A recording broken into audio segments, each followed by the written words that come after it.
In Isaiah 43, you just stay there where you are. It says that God created us for his glory. In Isaiah 49, that God called Israel for his glory. In Psalm 106, that God rescued Israel from Egypt for his glory. That God raised up Pharaoh to show his power and glorify his name. That's Romans 9, very unpopular chapter. God defeated Pharaoh at the Red Sea to show his glory. God spared Israel in the wilderness for the glory of his name. That's Ezekiel 20. God gave Israel victory in Canaan for the glory of his name. Why did he drive out that people? In fact, he tells Israel something we need to remember. He literally comes to Israel and goes, I'm not driving them out because you guys are awesome.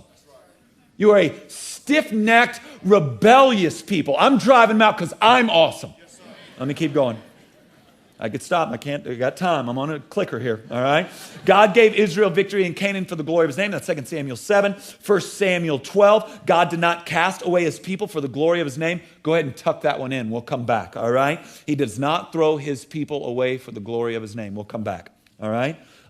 In Ezekiel 36, God restored Israel from exile for the glory of his name. John 7:18, Jesus sought the glory of his Father in all that he did. In Matthew 5:16 and 1 Peter 2:12, we see that Jesus tells us to do good works for the glory of his name. All right, I'll keep going. Some of you are still skeptical, okay? In John 14, Jesus said that he answers prayer that God may be glorified. In John 12 and John 17, Jesus endures his final hours of suffering for the glory of God. In Romans 3, 25 through 26, God gave his son to vindicate the glory of his righteousness. Do you understand that one? Let me try to unpack it just a little bit. Does anybody ever have a problem with the fact that God just forgave David without Jesus? I mean, was he not an adulterer and a murderer? Doesn't it make God unjust if God goes, you know what, don't worry about it.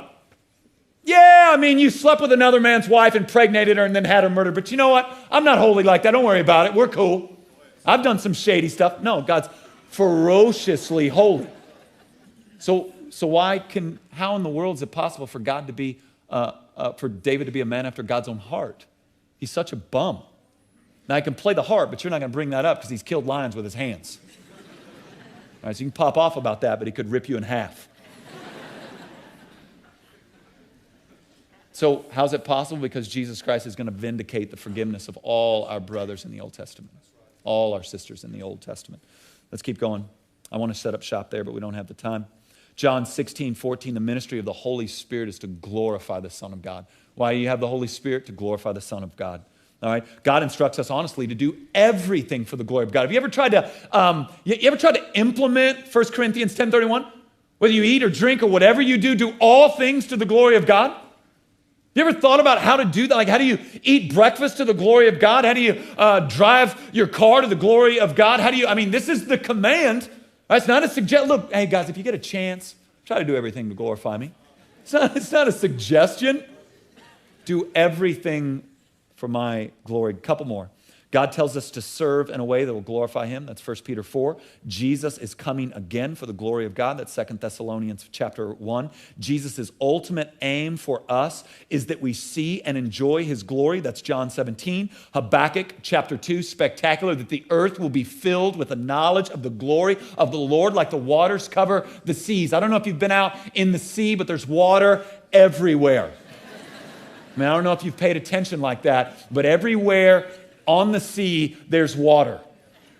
And Habakkuk in chapter 2 says the glory of God is going to do this. It's going to cover the earth like the waters cover the sea. And that we put our hope there. We put our satisfaction there. Everything that happens will redound to the glory of God. That's Romans chapter 11. That's a hard one for people. Everything will redound to the glory of God. And in the New Jerusalem, the glory of God replaces the sun. Man, if you chew on that one for a little while, that's Revelation 21, 23. If you chew on that, think of all that the sun does for us.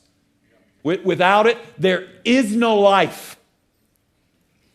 But Jesus says, when I make all things new, we don't need that gas or ball anymore. I got it. I'll handle it. I'll be your light. I'll make it grow. I'll make you warm. I'll make you what the sun does, I will do. And that's what you see. Now, Now, flip over to Ephesians chapter 1. Ephesians chapter 1.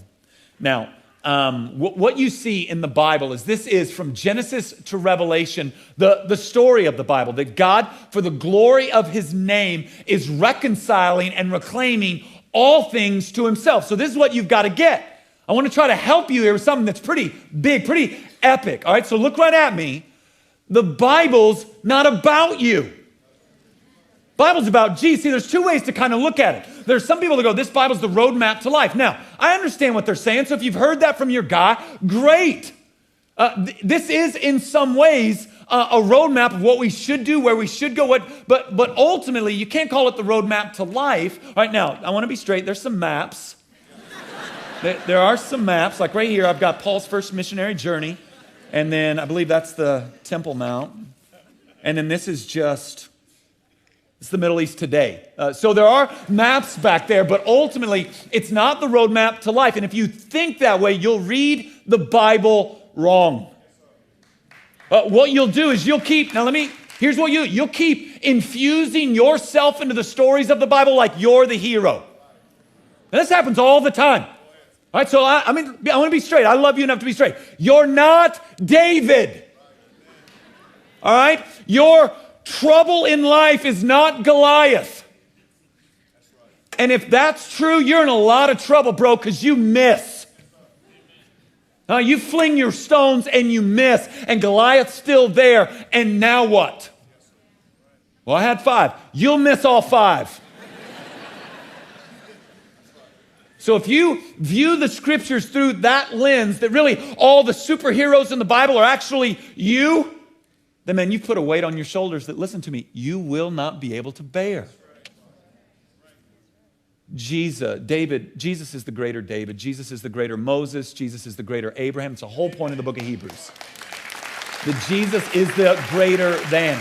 So if you want to do this, you want to dig in. So that means Jesus is going to be David. Goliath is going to be, and this is all overstatement, David's a historical figure, all right? Jesus is going to be David in the shadow. Goliath is going to be sin and death. Who's that make you? And it doesn't make you the Israelites in the corner going, he's going to kill all of us. That's exactly who you are. All right, so let's make sure we're playing the right part in the story.